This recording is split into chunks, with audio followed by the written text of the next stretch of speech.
welcome back to my channel. Today's video is a 5-book thriller recommendation video.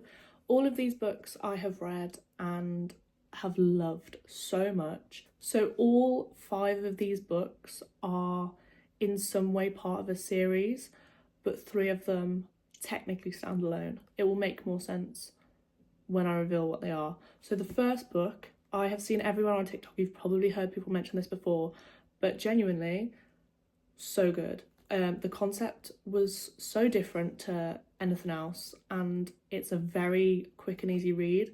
If you're new to thrillers or just reading in general, you will fly through this book and love it. So the first one is the Natural series. This book is the first one. The book follows a teenage girl called Cassie, who is a natural profiler, and she gets recruited by the FBI to this training program and gets involved in a murder case. Now, Cassie isn't alone in this murder case. There are 4 other profilers there with her. There is a love triangle in this book and in the second book. I haven't read the other 2 to comment on the rest of the series, but I was rooting for Cassie and Michael. I won't say any more than that, but yeah, there is a love triangle. If you're not into that aspect of books, it's not that bad in the first one, I don't think. I wouldn't say. It's not like the main storyline, so it's just kind of like a little side thing that goes on. The second book I have only finished a couple days ago. I saw this on TikTok and it kind of got spoiled for me. The twist kind of got ruined, but I still genuinely enjoyed it. Again, it's an easy read. It's something that you can just whiz through in 4 or 5 hours if you're a quick reader. And there's a TV show based on it. The second book is A Good Girl's Guide to Murder. This was so nice to read. After reading some complex books, picking this up and finishing it in a day was so therapeutic. Like, it was so relaxing.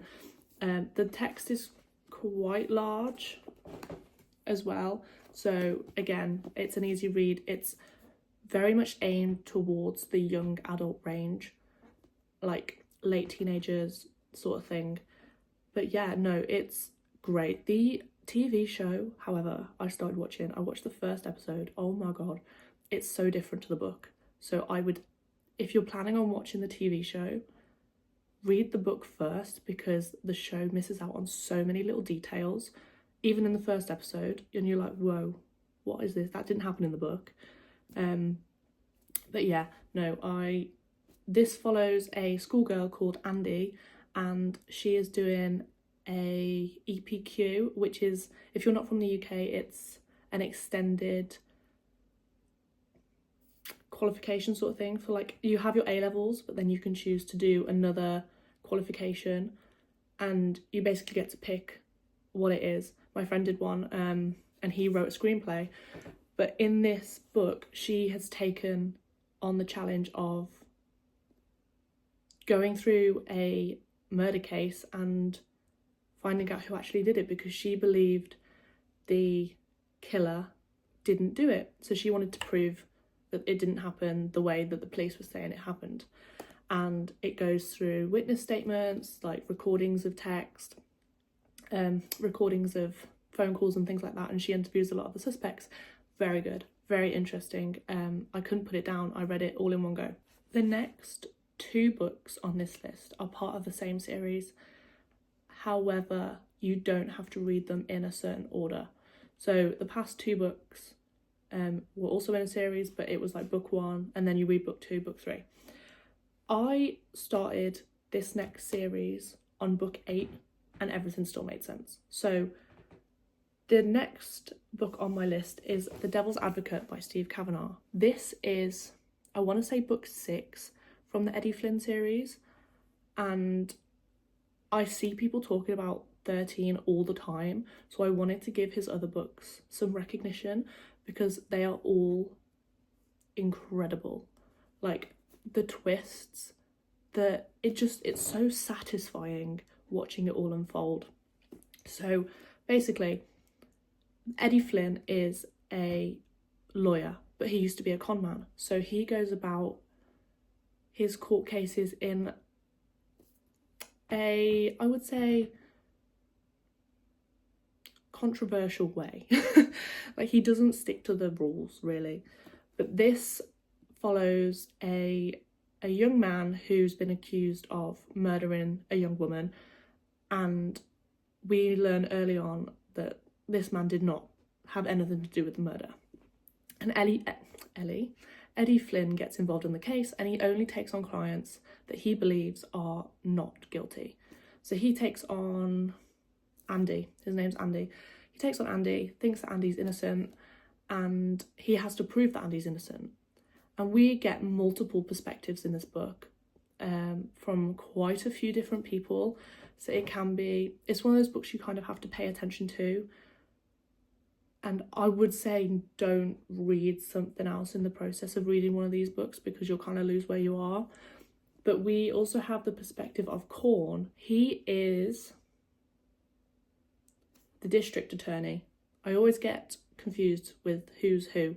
But Corn is the district attorney, and I think it's the first chapter in the book, we learn that he is framing people to get them executed by the death sentence. And yeah, we watch it unfold from there. And he has framed Andy in this girl's murder, and Eddie has to prove that Andy didn't do it. And yeah, the trial, when it all comes together, is so satisfying, because it doesn't tell you everything early on in the book. It will wait until the trial is coming up and then like reveal everything to the reader as well, and you're just sat there like, whoa.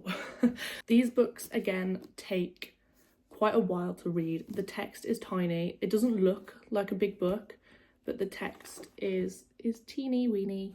I think this took me about a week to get through. So yeah, it is one of those ones that will take you a little bit longer. The next book is from the same series.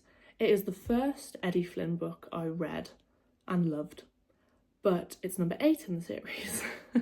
They don't follow on from each other. They have like little hints of previous stories, but they don't really mention anything. And then any characters that are introduced always mention their backstory, so you aren't confused where anybody came from. But the next book, number 4, is Witness 8. This is his also most recent release, and the first book I read by Steve Kavanagh, and was great. Again, there's multiple different perspectives, but it tells you underneath each chapter who's who, so you're not confused. But yeah, this book follows, again, someone's been framed for a murder they didn't do, and Eddie Flynn gets involved, has to prove it. But we meet this girl called Ruby, and she knows who the killer is. We don't know who the killer is,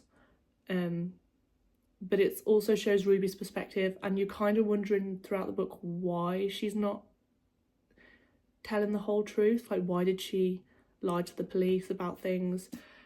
And yeah, great book. Got me into Steve Kavanagh. If you haven't read any of his books previously, would definitely recommend reading this one or The Devil's Advocate. Love, love, love Steve Kavanagh's books. Now, the final book on this list, I have done a whole separate video on altogether. It is, and I can say this like without doubt, my favourite book. Nothing has topped this so far. Like, I've read multiple books by this author and nothing has even come close. It is his most recent release, and as soon as I even read the synopsis of it, I was like, I need that book, because the concept is so different to something I've ever seen before. I was always a fan of Black Mirror growing up, and this just took me back to that time. The final book on this list is The Family Experiment by John Marrs. It is so good, so good. So right off the bat, even like from the front of the book, it says 11 contestants, 9 months to win the perfect child.